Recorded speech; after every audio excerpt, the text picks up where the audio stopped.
everyone. Welcome back to X-Plane 11. My name is Jeff Aviano, and today we're going to do the very first edition of Flight School. A lot of you guys said, hey, I'd like to see you do Flight School. You know, this is going to be aimed towards new pilots, learning about not only aviation and flying, but also about X-Plane 11, and maybe they can further their virtual flight careers in X-Plane 11. So let's hit Flight School here. And here we go. We're going to start with X-Plane basics, and then we're going to work our way down. I'm going to do these in shorter episodes, so, you know, you can reference them really quick if you're brand new at it. We'll do X-Plane basics, takeoff, and all that. So you have general aviation, then we move into navigation. We can do helicopters later on, and here you can do flying an ILS, approaching an airliner, and landing an airliner. So we're going to try to pass all of these. I must say that right off the bat, I do not have anything beyond a single engine license to fly small little single engine airplanes like this in the real world. So I will tell you a little bit of, you know, things that I have learned from flying these type of airplanes, you know, outside of what they tell you in the game as well. So let's go ahead and start with X-Plane basics. We'll ignore our uncalibrated devices because we don't need any of that. And it will start rendering the world and we'll be flying soon. Okay, everyone, welcome to X-Plane 11, and it says right there, this is a quick tour to show you around. We'll hit continue, and you can dismiss this message by pressing the enter key or clicking continue. So we're going to hit enter to jump through that. Let's talk about how to control the airplane.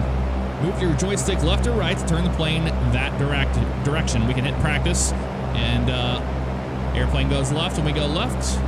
Airplane goes right when we go right. And if I click this, we should be able to see. No, they have it turned off. Okay, they have the yoke turned off. Keep practicing your turns as long as you'd like. Well, I know how to control the ailerons, and if you're new to what that is, so to make the airplane turn left and right, you'll see out here on the wing, we have these guys right here. They're called ailerons on the edge there. And when we go left, they go up to drop the lift off that wing, and then we add lift by pressing down, and the opposite happens for this side. I don't know if you can see it very well, and they're probably not, but there it is over there. Those are your ailerons, if you're wondering. All right, keep practicing your turns as long as you like. We don't need to do that. We'll continue. Now let's practice using the joystick to control the airplane's pitch. Now the pitch is the elevator on the tail here. You'll see right back there. There's the elevator out there. When we go up, we want to pitch the airplane back. We can do so by pulling, you'll see these little tabs back here start to rise. So let's hit enter and pull the joystick back to raise the nose. So you'll see right here, raise the nose. It's just a small little movement, not very much. And then pushing forward on them down will make the airplane pitch down, if that makes any sense, hopefully. But yep, that's how we raise the nose. And this is how we lower the nose. Well done. Practice bringing the nose up and down so you're ready to continue. I'm ready to continue. I'll fly the plane for a moment while we learn a few other controls. The throttle controls your engine power, just like the gas pedal in a car. The slider on your joystick is the throttle. That's what I have mine set to. Okay, they don't want me to mess with the camera. I won't. You can use the keyboard to control the throttle by F2 key to increase the throttle. F1 will decrease it if you're using a keyboard.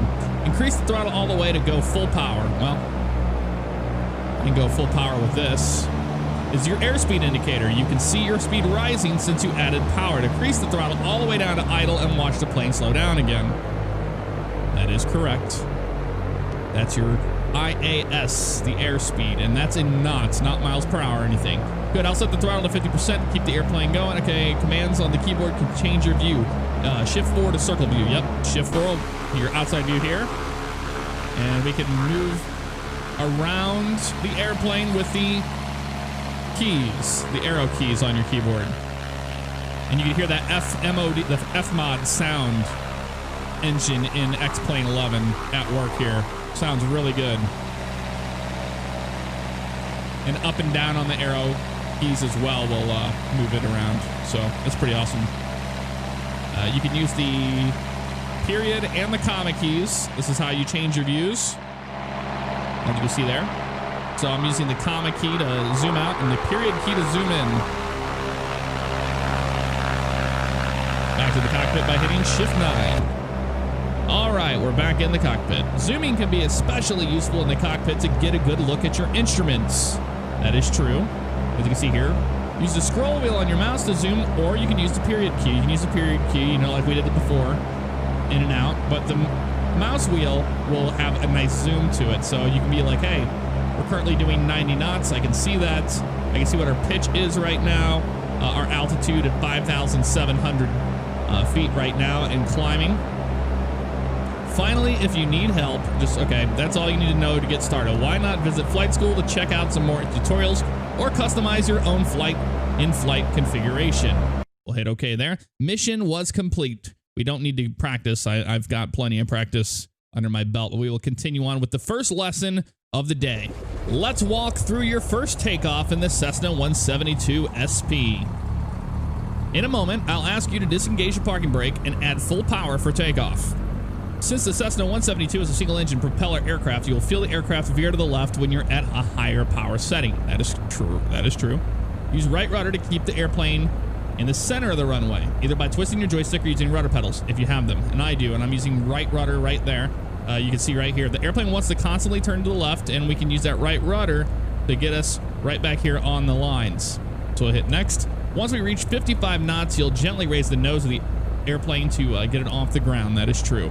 The 55 knots is going to be right here. You see, we've got 40, 50, 55 is that mark right there, and then 60. So the airplane's rotation speed's right there at 55.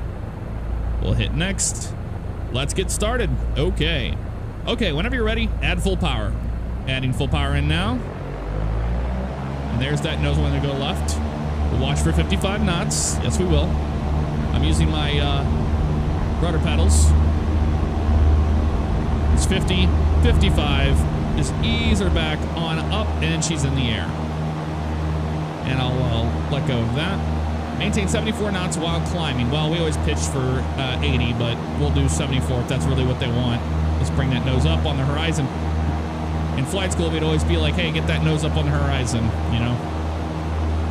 We're at 74 knots, so let's go for that. This is your altimeter. Read it like a clock. The small hand is thousands of feet. The big hand is hundreds of feet. Okay, continue climbing until you reach 1,500 feet. All right, we'll do that. We're gonna aim for 74 knots, so almost to 75 here. A little bit higher. I'm gonna use my pitch trim to get us up there. And we're gonna climb to 1,500 feet, 1,500. So right now we're crossing through 600 feet, as you can see. 1,700 feet, and so on and so forth. Looking good right now on the 74 knots. There's 750 feet. You're halfway to 1,500, so keep climbing. Yes. You got it. We're doing that ever so slightly. And I'm using my pitch trim, meaning that I've got a little tab on the left of my yoke that I'm using to keep it. And what you're seeing here is this guy. I'm moving that up and down. That's my pitch trim. What that is a little tab back on that elevator that keeps it in place, so you don't have to fight it up and down, you know, a nose down, nose up tendency. As we get closer to 1,500 feet, we'll start lowering the nose at about 1,400 feet, and we'll roll off right at about 1,500 feet. And this is your vertical speed indicator. Okay, they're going to talk about it now. This is your vertical speed indicator, a VSI. The needle points up when you're climbing and down when you're descending. Keep that in mind. Since you want to level off here at 1,500 feet, you want to try to keep the VSI needle at 0. That is true. Keep in mind, in the real airplane and in this alone, the vertical speed indicator will be on a lag. It's not 100% accurate, so never use that if you're in clouds. Level off to maintain 1,500 feet. That's what we're going to do. Coming up on 1,500 right there. And we have that 0 about right there. I'm going to use my pitch trim to help us maintain that 1,500. Come on back down, little buddy. And the airplane starts to speed up. You can actually hear the sound of it too. Nicely flown. Woohoo! Report card. Got a 92% on the takeoff performance. Okay. Airspeed was 81%. Takeoff distance 96%. Max centerline deviation was at 100%. That's not bad at all. Climb performance 78. Mean airspeed. That's why they deducted, was because of that. So 85%. I'll take it.